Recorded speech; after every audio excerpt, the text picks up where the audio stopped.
Quem está feliz com Jesus, diga aleluia. Quem crê que Deus fala através da pregação da palavra, diga eu creio. Aleluia. Para mim é sempre uma honra, uma alegria muito grande estar aqui na nossa casa espiritual, a Devec Taquara, para ministrar a palavra de Deus, para adorar a Deus e para expor as Sagradas Escrituras. É sempre uma alegria muito grande. Eu sempre gosto de relembrar João 15:15, Jesus disse assim: eu não vos chamo mais servos, mas amigos. E eu aprendi ali que o reino de Deus é um reino de amigos. E quando Deus quer nos abençoar, Ele não nos dá coisas, Ele nos dá pessoas. Quando Deus quis introduzir Paulo no colégio apostólico e na assembleia, na igreja em Jerusalém, Deus usou Barnabé. Quando Deus quis ajudar a Moisés a administrar e liderar o povo, Deus usou Jetro em Êxodo 18 com conselhos bons e pertinentes. Então, eu creio assim, Deus vai colocar gente no teu caminho para cooperar o propósito dEle na tua vida. E Deus colocou pessoas na minha vida, colocou o pastor Silas Filho, colocou o pastor Isaías, pastor Josué, colocou essa igreja querida que eu tenho a alegria de fazer parte. Eu quero te dizer, você é uma bênção na minha vida, irmão.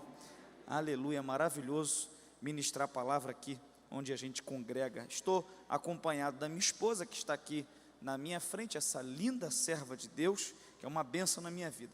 Abra sua Bíblia, no primeiro livro da Bíblia, livro do Gênesis, capítulo de número 6, versículo de número 8.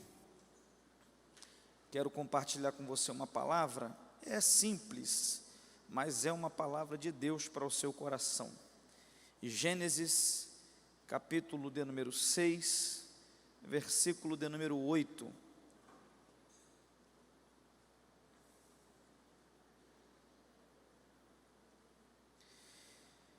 Livro do Gênesis, capítulo 6, versículo 8. Quem já encontrou, quem já achou, diga eu amo Jesus. Diz-nos assim a palavra do Senhor: Noé, porém, achou graça aos olhos do Senhor. Noé, porém, achou graça aos olhos do... Um pouquinho adiante, o versículo 13, diz assim: então disse Deus a Noé: o fim de toda a carne é vindo perante a minha face, porque a terra está cheia de violência, e eis que os desfarei com a terra. Faze para ti uma arca de madeira de gofer. Farás compartimentos na arca e a betumarás por dentro e por com betume. E desta maneira farás de 300 côvados o comprimento da arca, de 50 côvados a sua largura, e de 30 côvados a sua altura.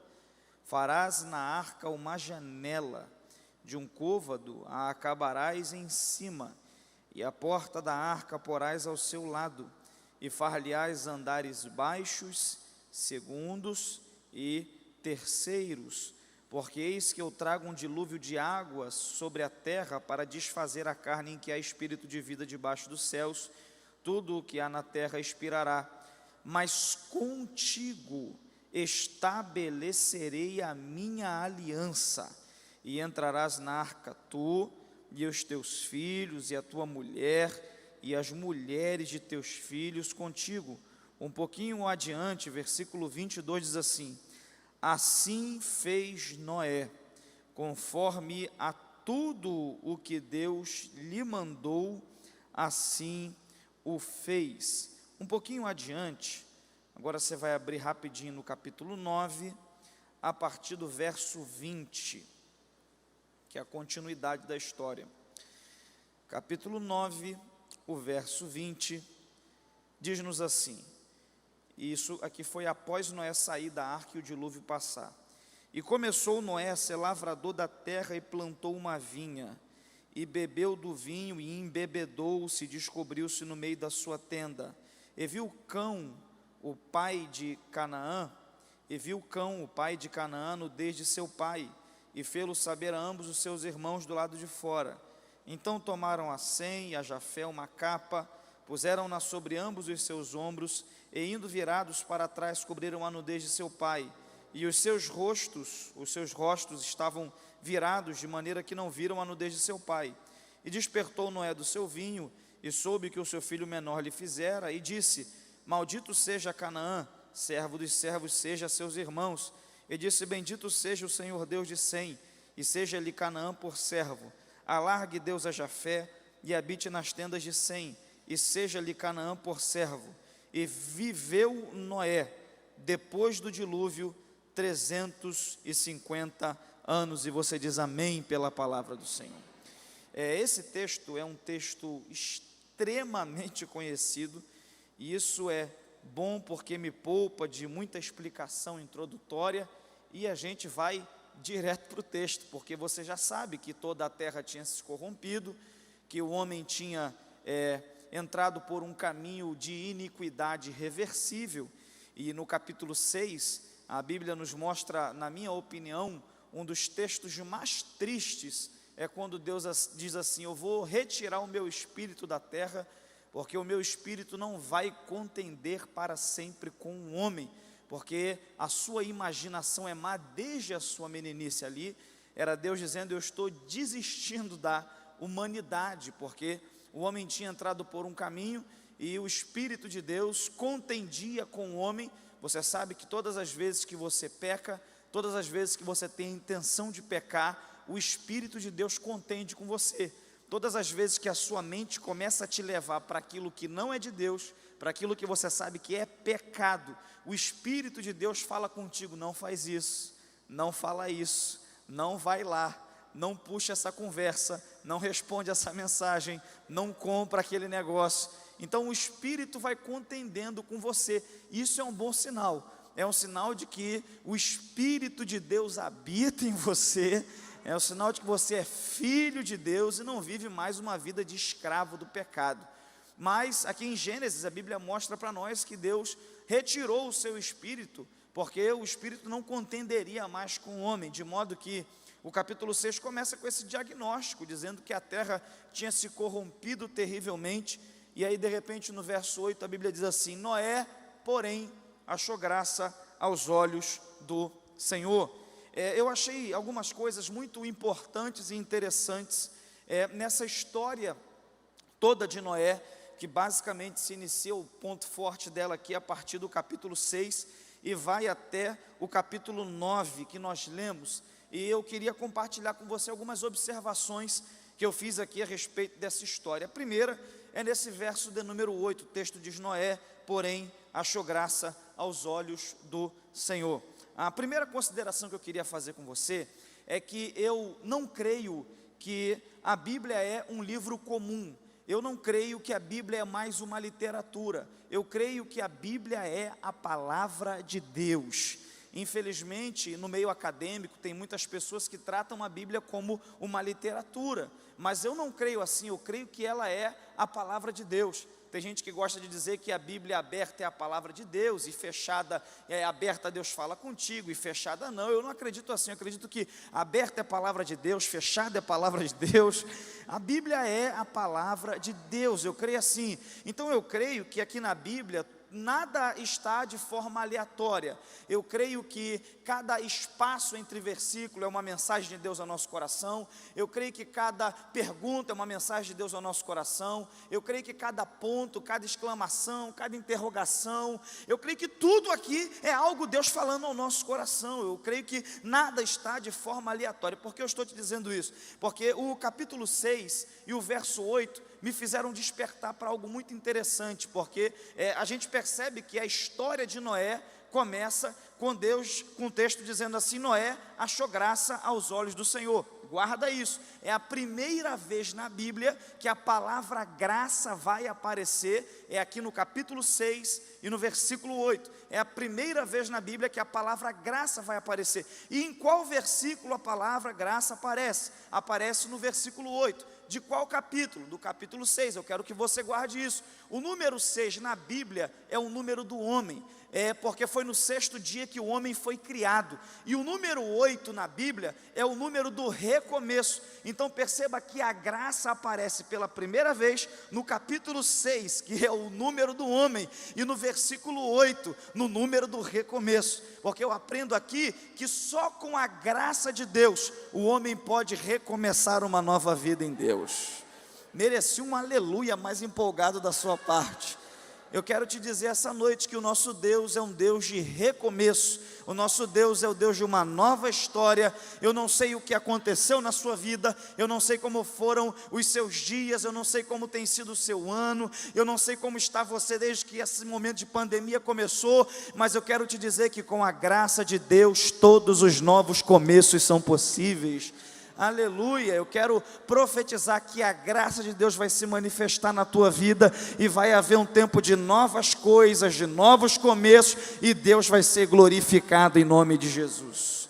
Então, primeiro a gente percebe aqui que a graça de Deus se manifesta e Deus vai meio que recomeçar a humanidade a partir de Noé e da sua família. E a graça de Deus se manifesta, além de ser uma manifestação de um recomeço, de uma nova chance para a humanidade de Noé, ela também se manifesta alcançando Noé e toda a família de Noé, alcançando Noé e toda a casa de Noé, alcançando Noé e alcançando a esposa de Noé, alcançando os filhos de Noé, alcançando as esposas dos filhos de Noé.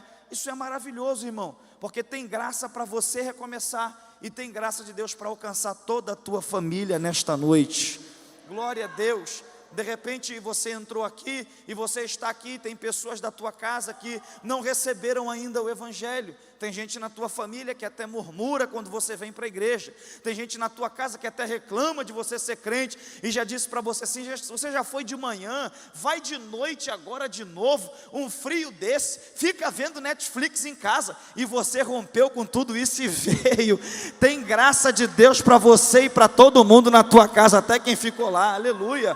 Glória ao nome bendito de Jesus. Então a gente percebe que a graça de Deus, ela alcança Noé e alcança toda a família de Noé. Eu quero profetizar que é chegado um tempo de salvação na sua casa, de salvação na sua família. Profetizo que quem não é salvo ainda esse ano vai se converter em nome de Jesus, vai vir à igreja, vai se entregar a Jesus, vai ter desejo de descer as águas batismais. Sabe, é uma promessa bíblica, quando a Bíblia diz que houve um terremoto na prisão e o carcereiro ia se suicidando diante disso, e aí Paulo se manifesta, e o ápice do texto ali é Paulo dizendo para o carcereiro: crê no Senhor Jesus e será salvo tu e a tua casa. Se você crê, você e a sua casa serão alcançados por essa bênção. E o que a gente percebe no texto é Deus revelando para Noé um projeto, é Deus revelando para Noé, dando a Noé uma planta de como vai acontecer a salvação, de como vai acontecer o recomeço. Então, há uma espontaneidade em Deus de achar graça em Noé, e a partir de então, ele vai revelar algumas coisas a Noé, ele vai falar e vai dar uma planta para Noé.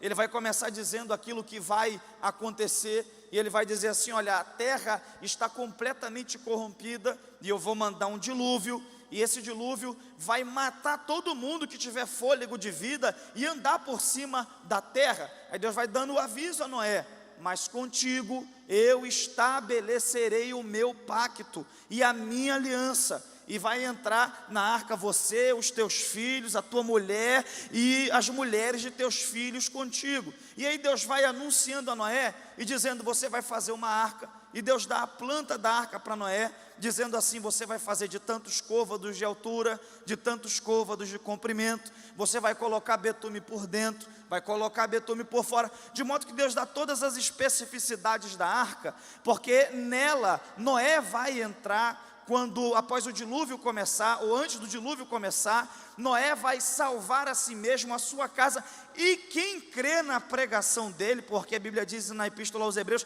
que Noé foi um pregoeiro que pregou a justiça, mas ninguém creu nele, ninguém quis acreditar nele, porque não havia havido chuva ainda. E aí Deus dá toda a planta para Noé, de como seria, do que aconteceria, de como ele deveria fazer para salvar toda a sua casa. E nessa planta da arca aqui tem algumas lições que eu quero dividir com você também. A primeira é que o texto diz que Deus fala a Noé, dizendo: você vai construir uma arca de madeira de gofé. Repete comigo: uma arca de madeira de gofé.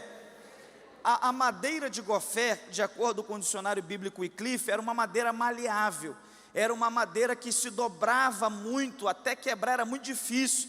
Era mais ou menos uma madeira de goiabeira, quem conhece sabe, ela dobra bastante e não quebra. Então perceba que a madeira que Noé constrói a arca é uma madeira maleável. O projeto que envolve a salvação da casa de Noé, da família de Noé, é feito com uma madeira maleável. Noé vai colocar toda a família dele nesse projeto feito de uma madeira maleável. E o que isso ensina para mim e o que isso ensina para você? É que no reino de Deus e nos projetos que Deus tem para você, você precisa aprender a ser maleável.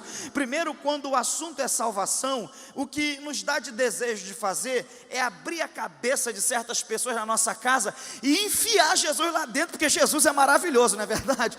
O que dá de vontade de fazer é forçar as pessoas, porque, irmão, essa salvação é maravilhosa. Mas eu vim aqui essa noite dizer, não é uma madeira rígida, é madeira de gofé, porque não é nem por força, nem por violência, mas pelo meu espírito, diz o Senhor. Eu vim dizer para alguém aqui essa noite, seja menos rígido e mais maleável, que a sua casa vai entrar nessa arca da salvação em nome de Jesus. Eu vim dizer para alguém aqui essa noite que certas discussões é melhor você não discutir, é melhor ser maleável. Certas coisas é melhor você não falar, é melhor ser maleável. Certos assuntos é melhor deixar eles amadurecerem mais para você explanar, é melhor ser maleável. Certas brigas é melhor não deixar fluírem, é melhor dizer, é melhor parar, sabe? Deus te trouxe aqui para te dizer, por mais que em alguns momentos você tenha toda a razão, seja maleável, porque o projeto da arca é como uma madeira maleável, é pelo meu espírito, diz o Senhor. Quem está entendendo isso aqui essa noite, seja maleável, irmão. Tem muita gente botando a família para fora do projeto da salvação, porque é rígido demais, por excesso de rigidez, sabe? Eu nasci, eu sou jovem, relativamente jovem, mas eu ainda, por ter vivido um tempo no Nordeste do Brasil, onde a nossa igreja Assembleia de Deus, ela é bem mais conservadora, eu pude perceber o efeito de, sabe, rigidez extrema, em famílias onde nada podia fazer, futebol era pecado, televisão era pecado, cortar cabelo era pecado, essa coisa toda. E aí quando a criança vai crescendo, virando um adolescente, ativa um gatilho de revolta, um gatilho de ira. Deus te trouxe aqui para te dizer, vai orando, não abra mão da sua autoridade, obviamente, mas seja maleável, que o Espírito de Deus vai fazer a obra e vai convencer. 3 pessoas pelo menos acreditam nisso aqui. Então a primeira lição que eu absorvo aqui é que a madeira de gofé é uma madeira maleável, não é uma madeira rígida. Mais uma lição interessante desse projeto que Deus dá a Noé. Deus diz assim, Noé, você vai construir essa arca e eu vou fazer vir a você todos os animais, diversas espécies diferentes, um par de cada animal. Deus vai dando as instruções para ele, e Deus diz assim para ele, você vai construir nessa arca compartimentos, você vai fazer salas, você vai fazer lugares diferentes na arca, e você vai fazer 3 andares diferentes na arca. Eu gosto muito disso, porque a gente percebe que a arca não era um baú gigantesco com todo mundo solto, bagunçado, não. A gente percebe Deus dando orientações num sentido de Noé organizar a arca, organizar por andares, organizar por compartimentos. Por quê? Porque Noé vai receber o lobo e vai receber também a ovelha. Noé vai receber a cobra na arca e vai receber também a pomba. Então cada animal tem que ficar no seu compartimento. Tem o compartimento da esposa de Noé, tem o compartimento dos filhos de Noé, tem o compartimento de Noé e da família e da esposa dele, tem o compartimento de guardar os alimentos. Por que eu estou te dando essa explicação, que é uma explicação óbvia? Porque 2 aplicações a gente percebe aqui. A primeira é que Deus é um Deus de organização. A organização atrai a bênção de Deus para a tua vida, irmão, aleluia. A Aprenda a separar a tua vida por compartimentos. Organize a tua vida, organize o teu horário, organize a tua semana, organize os teus dias, organize o que você vai fazer ainda na metade do ano até o final. A gente precisa perceber que na Bíblia, o tempo todo Deus está organizando coisas. Quando Deus quis reconstruir a terra, em Gênesis, ali no capítulo 1, a primeira coisa que Deus disse foi: haja luz. Você já tentou arrumar um quarto? Você já chegou numa casa para arrumar um quarto bagunçado à noite? Está tudo escuro, você não consegue botar as coisas no lugar. A primeira coisa que você faz é acender a luz. E a gente percebe que Deus vai fazendo as coisas de forma gradativa. Cada dia Ele cria algo que vai sustentar algo que será criado no dia seguinte. É isso que você percebe lendo os 6 dias da criação. Eu estou te dizendo isso porque a gente é muito praticante da lei e da regra do improviso como brasileiros. A gente gosta muito de improvisar, de deixar as coisas para a última hora, mas quando a gente olha para a Bíblia, o tempo todo é organização. Quando o povo sai do Egito, Deus organiza até em que lugar as tribos ficariam no deserto, que tribo sairia primeiro na hora de levantar e continuar a caminhada, porque Deus é um Deus de organização. Jesus andava com uma multidão, mas ele tinha uns 12 organizados dele. Na hora de comissionar, ele mandou 2 de forma organizada, em aldeias diferentes. Eu estou te dizendo isso porque Deus quer liberar uma bênção sobre a tua vida, mas para isso você precisa se organizar, irmão. Aleluia. Deus tem provisão para você, mas se organize. Deus tem bênção para a tua família, mas se organize. Que você comece essa semana para colocar no lugar o que está fora do lugar, para planejar o resto do seu ano. Se organize que a bênção de Deus vem. Então isso é uma coisa importante. A gente precisa se organizar. A gente precisa organizar as coisas. A segunda coisa que eu percebo aqui é que nessa questão de organização, cada animal teria o seu lugar de compartimento. Noé teria o seu lugar, a esposa de Noé teria um lugar, os filhos teriam um lugar, por isso são compartimentos. Por que eu estou te dizendo isso? Porque Noé não vai colocar os filhos junto com os animais, tem lugares diferentes, tem compartimentos. O que eu estou te dizendo com isso, irmãos, é que muitas vezes a gente se equivoca colocando pessoas em compartimentos que são indevidos para elas. O compartimento que a tua esposa tem que ocupar, o amigo, por mais gente boa que ele seja, ele jamais vai poder entrar. Você consegue entender isso? Sabe, o compartimento que o teu irmão ocupa é um compartimento diferente que o teu pai ocupa. O compartimento que aquela colega da empresa ocupa jamais vai ser o mesmo compartimento do seu filho, da sua filha. E às vezes, irmãos, a gente embola os compartimentos. Deus te trouxe aqui para te dizer: dê o acesso certo às pessoas certas e organize a tua vida em nome de Jesus de Nazaré. Então aqui a gente vai percebendo que Ele organiza por compartimentos, porque Deus é um Deus de organização. Aí Ele prossegue dizendo da seguinte maneira: você vai passar um betume nessa arca, você vai colocar betume por fora e betume por dentro da arca. Isso também é especial, porque o betume seria aquilo que vedaria a arca da água, porque o betume ele trabalharia impedindo a água de entrar. Preste atenção nisso. E aí Deus orienta dizendo: bota betume por fora. E aí Deus fala: bota betume por dentro também. Sabe, é uma espécie de revestimento na arca. É Deus dizendo para Noé o seguinte: você vai botar fora o betume e vai botar dentro, para proteger do lado de fora de águas podres e de pessoas tentarem entrar, e para proteger o que está dentro de sair. E a gente aprende pelo menos mais 2 coisas aqui. A primeira, sobre esse negócio de betume por dentro e por fora, que eu queria aplicar para você, é que tem betume por fora da arca e tem betume por dentro. O que tem fora, tem dentro, que é betume, e o que tem dentro, tem fora. Noé não vive com uma coisa fora e outra dentro. A mesma coisa que tem dentro, tem fora. Sabe, você precisa entender isso na sua vida. É betume por dentro e betume por fora. O que você tem dentro da tua casa tem que ter por fora, e o que tem por fora tem que ter por dentro. Sabe quando você bota fora as pessoas da tua casa do projeto da salvação? É quando você é uma coisa na igreja, outra coisa dentro da tua casa. Você tem que ter betume por dentro e tem que ter betume por fora. Aleluia, Deus te trouxe aqui para te dizer: seja por fora a mesma coisa que você é por dentro, em nome de Jesus. Aleluia.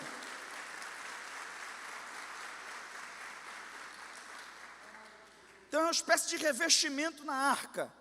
E aí Deus prossegue dizendo: você vai fazer esse revestimento, e você vai construir uma janela na arca, e de um côvado você vai terminar a janela na parte de cima. A gente tem uma noção e uma percepção de que a janela era virada para cima. Por quê? Porque Noé vai passar por um momento de muita turbulência. Serão dias complicados dentro desse projeto, dentro dessa arca. E a Bíblia nos mostra que nesse momento de angústia, de dor, ele vai ter uma janela. A janela é o ponto de visão de uma construção, é por onde entra o ar. Sabe, Deus manda ele construir janela em cima, quase que querendo dizer: nos momentos de angústia que você tiver nessa arca, e quando a chuva começar a baixar, você vai abrir a janela que está em cima. Ou seja, você não vai olhar para os lados, você vai levantar a cabeça e olhar para cima. Deus te trouxe aqui essa noite para te dizer: levanta a tua cabeça e olha mais para cima, em nome de Jesus. Tem um exemplo disso na Bíblia que eu acho maravilhoso, que é quando José é lançado na cisterna. Eu já vi muita gente chorando e dizendo assim: que pena José foi jogado na cisterna, que tristeza José foi lançado na cisterna. Mas eu acho que a cisterna foi uma coisa muito boa na vida de José, porque antes de entrar na cisterna, ele olhava só na horizontal, para o pai, para os irmãos, para a casa dele. E aí depois que ele entra na cisterna, o ponto de visão dele vai mudar. Por quê? Porque a cisterna é um buraco escavado no chão para armazenar a água da chuva. Então quando eles jogam José para baixo, só tinha um lugar para onde José olhar naquela cisterna, que era a saída, que era a mesma da entrada, que ficava em cima. Então quando eles jogaram José para baixo, forçaram ele a levantar a cabeça e olhar para cima. Oh, glória a Jesus. Deus te trouxe aqui para te dizer: coloca a janela em cima e levanta a tua cabeça e olha para cima. Quando você estiver olhando para os lados e se desesperar, levanta a cabeça e olha para cima, que a esperança vai voltar para o teu coração. Levanta mais a cabeça e olha mais para cima. Aleluia. Levanta mais a cabeça, olha mais para cima, para o autor e consumador da tua fé. Aí o texto prossegue dizendo que Noé recebe todas essas recomendações. Deus encerra o capítulo 6 dizendo: eu vou estabelecer a minha aliança contigo. Aí eu gosto de mais uma coisa no verso 22. Assim fez Noé, conforme a tudo que Deus lhe mandou, assim o fez. Tudo que Deus falou para Noé fazer, ele fez. Tudo que Deus falou para Noé fazer, ele. É importante que você entenda que nunca tinha havido uma chuva, um dilúvio nessas proporções. Então essa construção aqui foi uma construção extremamente atípica. E é uma conjectura também óbvia, de que com certeza muita gente zombou de Noé. Que construção é essa? Que embarcação gigantesca é essa? Mas Noé estava construindo. De repente muita gente não acreditava em Noé, mas Noé estava construindo. Muitas pessoas não creram em Noé, prova disso que não entraram na arca. Noé anunciou o dilúvio, diz a Bíblia. Mas mesmo assim Noé construiu o que Deus mandou ele construir. Sabe, irmão, de vez em quando na vida, a gente tem que ter essa ousadia santa de Noé. Deus fala com você que vai fazer uma coisa, e antes de a chuva começar, você tem que meter a tua mão na massa e começar a construção da arca. Eu acho isso maravilhoso, porque não tinha chovido ainda, não estava chuviscando, mas Noé já estava construindo a arca. Sabe, irmão, eu chamo isso de se antecipar aquilo que Deus já falou. Se Deus já falou que vai chover, mete a tua mão na madeira e começa a construção. Se Deus já falou que vai te levantar como um grande empresário, mete a tua cara nos livros e começa a estudar sobre administração e investimento.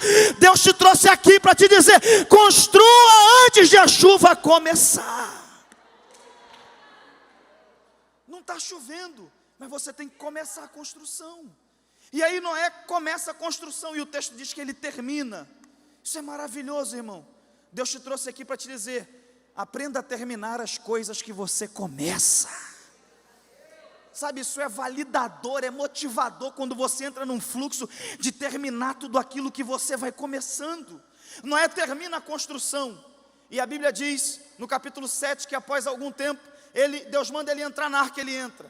Os animais vêm de vários lugares, e a Bíblia diz que ele fecha a porta da arca por dentro, Deus crava a porta da arca por fora e começa um dilúvio. A Bíblia diz que começa a chover, chover, chover, e as águas vão se elevando.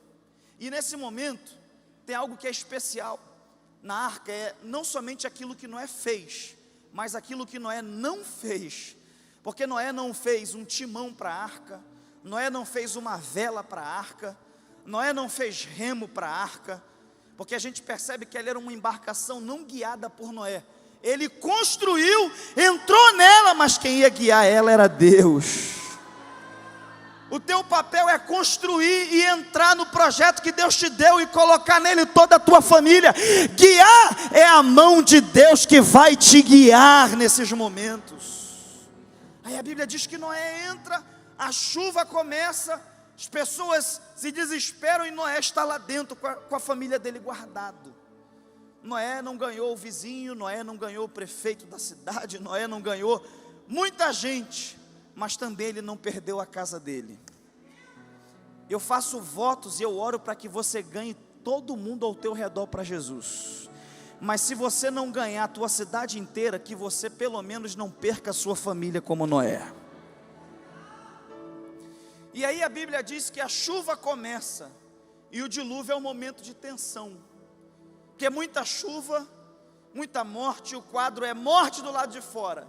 Dentro, muito trabalho e muita tensão, porque tem que alimentar os animais, tem muita coisa, você imagina aquele trabalho todo que Noé teve, mas é melhor ter a atenção e o trabalho de dentro da arca do que estar morto fora dela.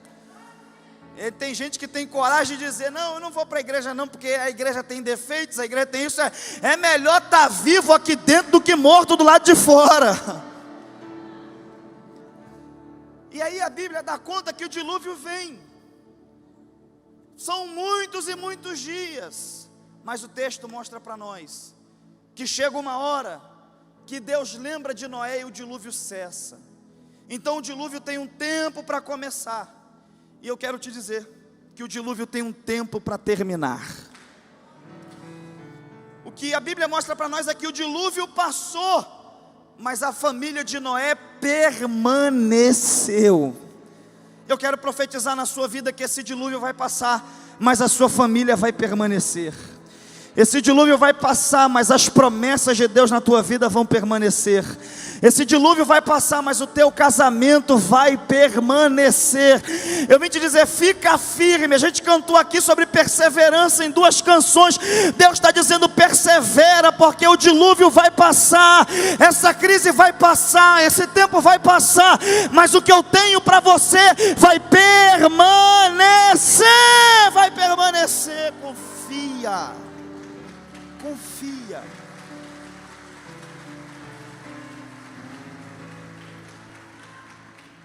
Deus lembra de Noé. E aí você conhece a história. O dilúvio passa.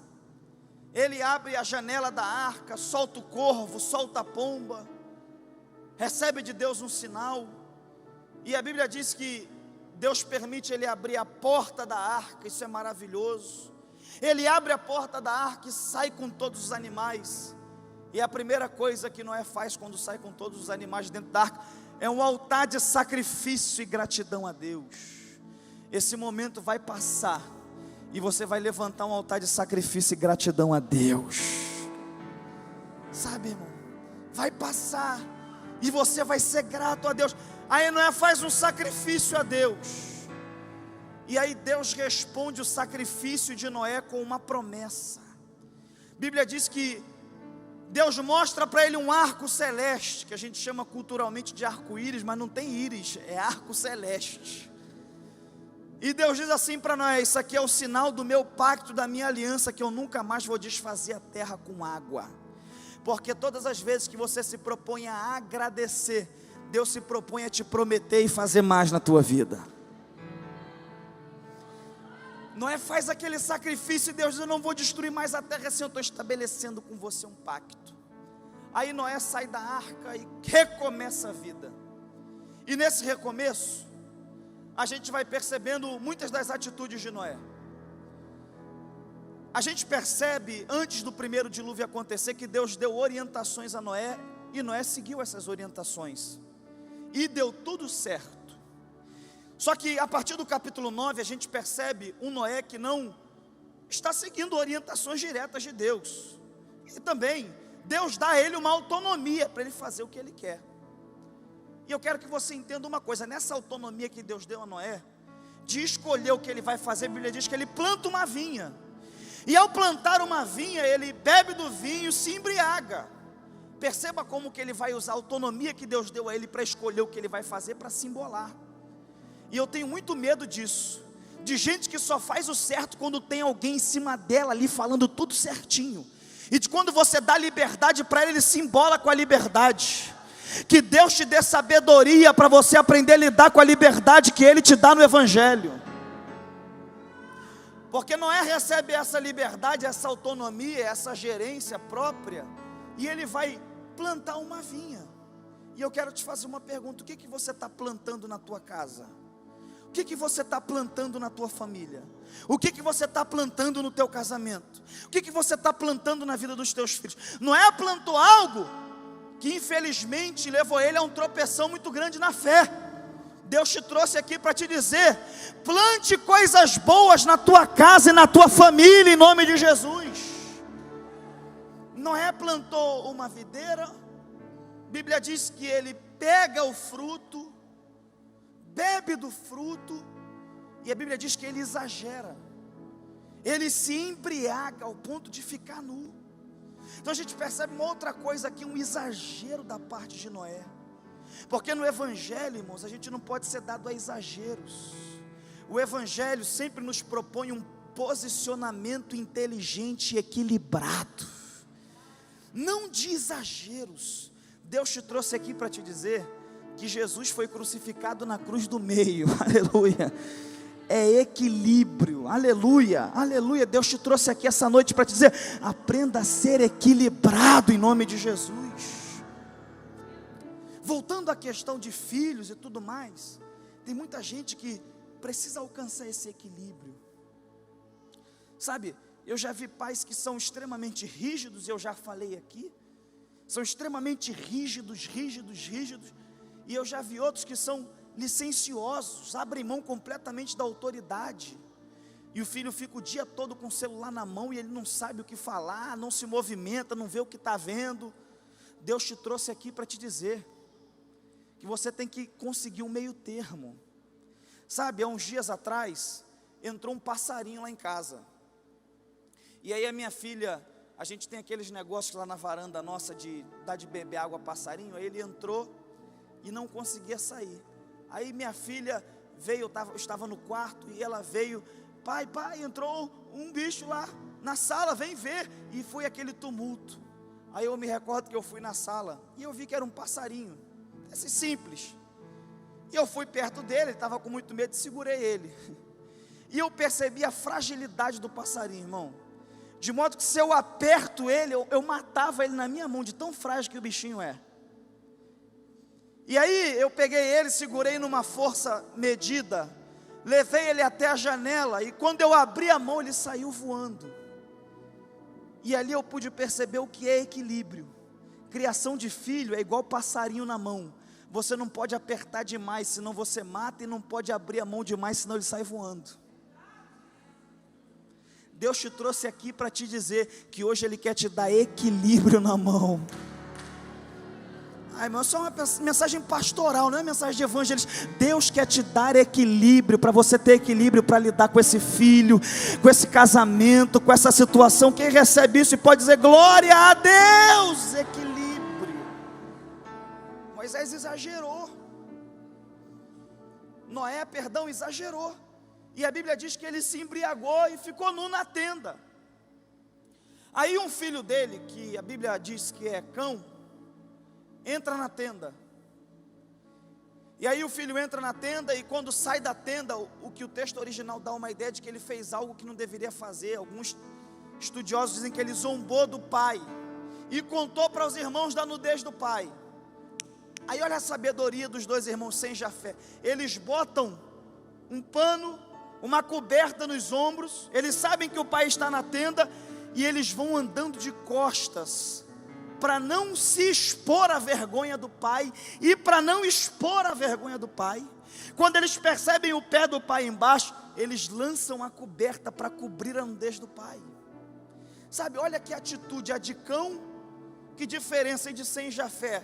Cão é alguém que vê o pai nu e expõe ele, expõe a vergonha. Sem e Jafé são duas pessoas que sabem que o pai está naquela situação, e eles vão cobrir a nudez, vão preservar o pai. Irmão, quando o assunto é família, aprenda a cobrir e não a expor, a preservar e não a expor, em nome de Jesus. Sabe, preserve a sua família, irmão. Você não pode ficar falando para todo mundo o que acontece entre você e seu marido. Preserve a sua família. Você não pode contar problemas, certas coisas familiares, senão virar fofoca no WhatsApp. Deus te trouxe aqui para te dizer: preserva a tua casa. Sabe, a atitude de Sem e de Jafé são de duas pessoas que estão preservando o pai. Sabe uma coisa que é interessante aqui? É que em nenhum momento eu vejo a esposa de Noé. Ela não aparece na história para dizer: meu filho, não planta isso aí não, pode dar ruim aqui, hein? Ela não aparece na história para dizer: meu filho, você está exagerando nos copos, para agora, já foi a tua medida. Ela não aparece depois para cobrir ele, e nem antes para dizer para ele: não tira a roupa não, meu filho, não. Ela não aparece em nenhum momento. E por causa disso, Noé se descobre, é exposto pelo filho, acorda, amaldiçoa o filho. Então eu aprendo com isso, irmão, que a omissão sempre gera maldição, e a presença gera a bênção. Não se omita em nada na tua vida. O que vier para você fazer, e o que você que tiver que fazer na tua casa, na igreja, no ambiente de trabalho, naquilo que Deus te deu como ministério, e projeto e propósito, mete a mão e faz, porque omissão é pecado. Mete a mão e faz. Sabe, faz.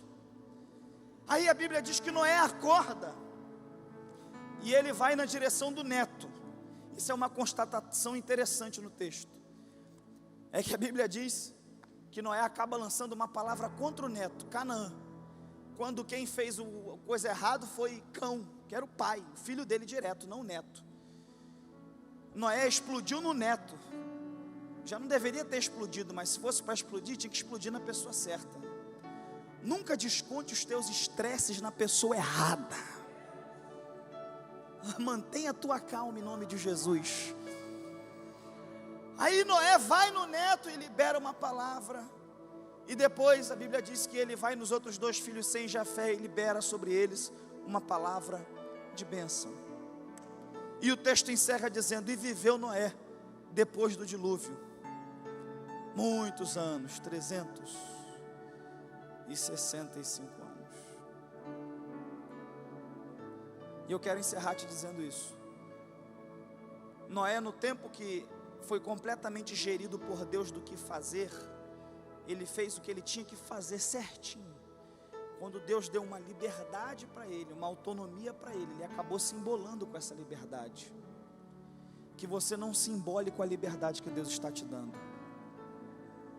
Isso gerou um momento complicado na casa dele, que poderia não ter acontecido, e também gerou uma palavra de vitória sobre dois filhos Sem e Jafé. Ele reconheceu o valor de Sem e Jafé, depois que Sem e Jafé o cobriram na sua nudez, depois de uma coisa errada que ele tinha feito. Sabe, que não seja preciso um tumulto na tua vida, para você reconhecer o valor das pessoas que estão na sua casa. Que você tenha sempre uma palavra de bênção na tua boca sobre quem está na tua casa. Eu acho que eu já contei isso aqui, mas uma vez eu estava numa igreja, e aí eu lembro que era uma igreja que os obreiros sentavam todos atrás do púlpito, e minha esposa estava com a Giovana, ela era pequenininha ainda, e a Giovana estava fazendo muito movimento, não queria ficar no colo, criança. Aí eu virei para ela assim do púlpito e falei assim: leva no bebedouro e dá uma água. tira do culto, que está desviando a atenção do culto. Aí ela foi e levou, aí tinha um obreiro do meu lado que viu essa mímica, e falou assim para mim: a sua filha é bagunceira, é? Eu falei: não, ela é pentecostal, ela é do manto, do mistério. Irmão, não abra a sua boca para amaldiçoar os seus filhos nunca. Abra a sua boca para abençoar a sua família, para abençoar os seus filhos. Que você saia daqui para abrir a sua boca e o filho está dando trabalho, mas olha para ele, e em vez de você vai, que preguiçoso, olha para ele e fala: você vai ser um médico, um juiz, você vai tomar jeito em nome de Jesus, você vai ser produtivo em nome de Jesus. Não faz igual Ezequiel, diante do vale, Deus fala com ele: abre a tua boca e profetiza, que eu vou levantar um numeroso exército nesse vale. Você recebe essa palavra, fica de pé em nome de Jesus.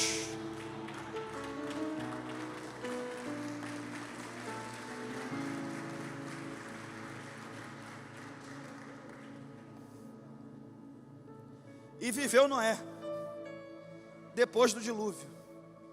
A gente está vivendo um momento tenso, e eu quero profetizar na tua vida.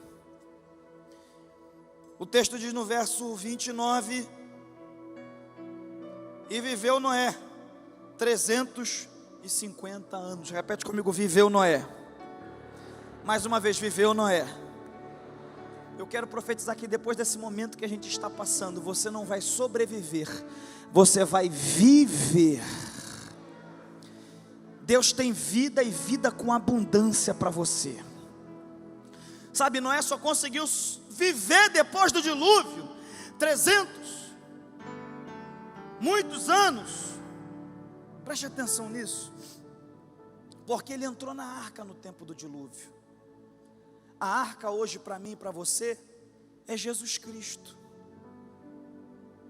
A madeira é a cruz, aleluia. E eu quero te fazer um convite. De repente você entrou aqui e você está afastado dos caminhos do Senhor. De repente alguma coisa aconteceu. Noé era um herói na fé e teve um deslize. De repente alguma coisa aconteceu e você se afastou dos caminhos do Senhor. Se entristeceu com alguma coisa que você ouviu, ou se entristeceu com alguém. Eu quero te dizer que eu nunca vi alguém sair da igreja por causa de Jesus. Eu já vi pessoas saírem da igreja por causa de pessoas, e eu já vi pessoas saírem da igreja por causa de si mesmas, mas eu nunca vi alguém dizendo: saí por causa de Jesus, não gostei de Jesus não. O que eu aprendo com isso? É que quem sai da igreja por causa de homens, nunca entrou nela por causa de Jesus. E eu quero te convidar a estar nessa arca por causa de Jesus Cristo. E eu quero te fazer esse convite. De repente você está afastado dos caminhos do Senhor, e você quer voltar hoje para a arca da salvação. Sai do seu lugar e vem à frente, que eu quero orar por você. Tem alguém aqui essa noite que quer voltar hoje para os caminhos do Senhor? Sai do seu lugar e vem à frente, que eu quero orar por você.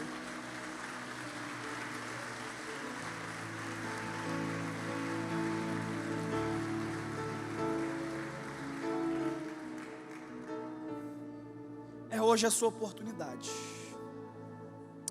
Glória a Deus, glória a Deus, glória a Deus, glória a Deus. Sai do seu lugar e vem para Jesus.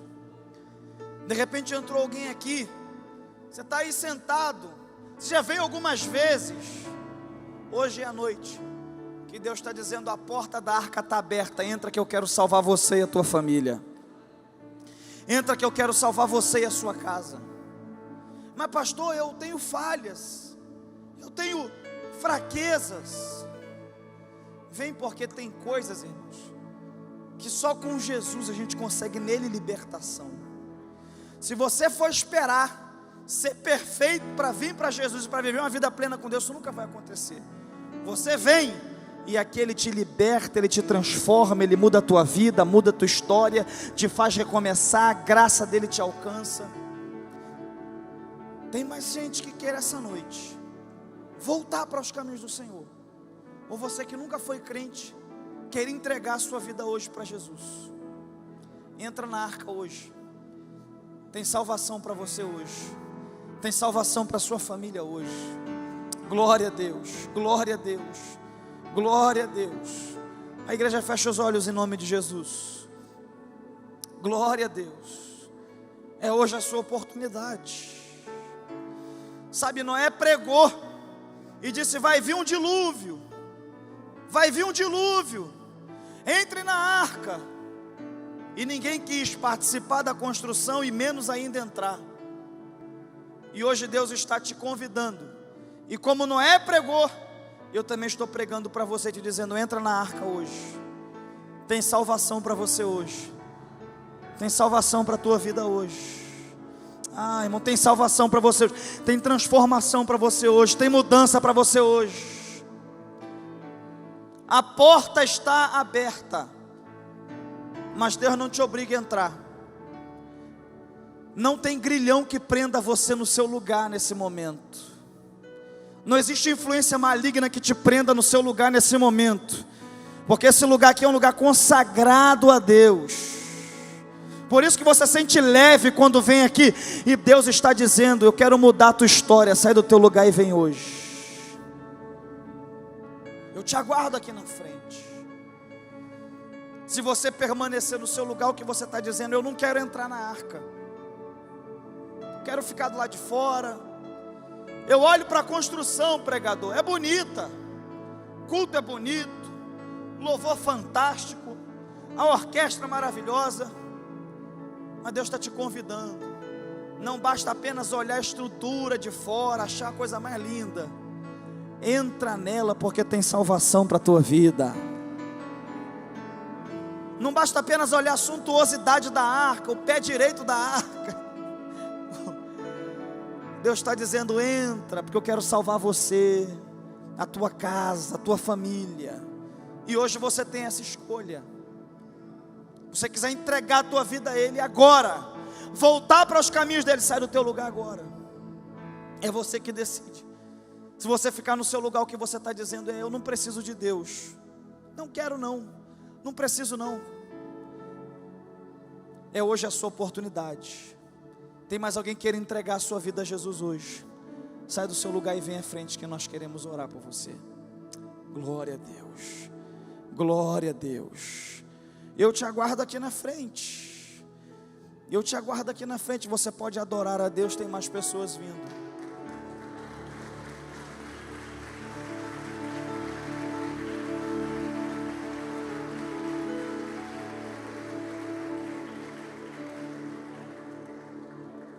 Glória a Deus, glória a Deus.